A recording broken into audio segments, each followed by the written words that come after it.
Les transistoires, ce sont des phénomènes qui sont reliés, par exemple, à des courts-circuits dans le réseau électrique de transport ou de distribution. Ça peut causer des pannes, donc des délestages de charge. Présentement, dans l'industrie ou dans notre recherche, nous utilisons évidemment des outils, des ordinateurs, des logiciels qui permettent, comme vous voyez ici derrière moi, à l'ingénieur d'assembler l'équivalent de son réseau, donc une maquette du réseau.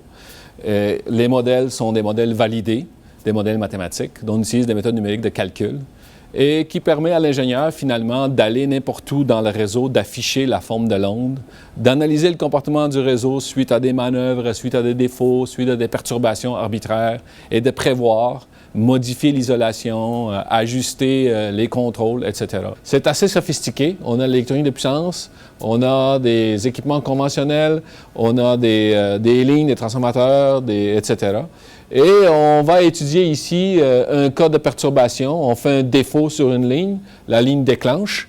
Et quand on déclenche une ligne, mais on ne doit pas perdre le réseau doit continuer à opérer, fournir la charge, et on doit effectivement minimiser les délestages.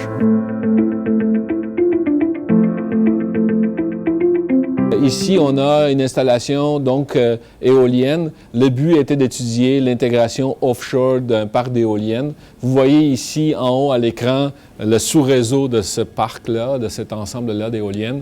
Vous avez la liaison multiterminale courant continu et vous avez par la suite les éoliennes. Alors on peut aller aussi à l'intérieur avec beaucoup de détails. On a le modèle mathématique de l'équipement électrique et aussi des contrôles qui agissent sur ces équipements-là. Mon projet porte sur la modélisation et simulation des transmissions de puissance à courant continu. Donc le but est de combiner à la fois la précision des résultats et la rapidité des calculs. Donc, simuler beaucoup plus vite, ça va vouloir dire qu'on sera capable d'analyser beaucoup plus de scénarios, de fournir des supports à l'ingénieur pour détecter des problèmes.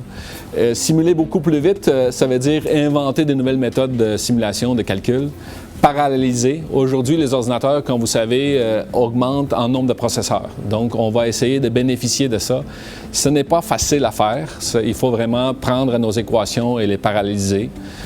Et aussi, on doit travailler sur la précision des modèles. On a déjà de très bons modèles, mais on peut être encore plus précis, on peut aller encore plus proche de la réalité, donc, et les rendre encore plus performants.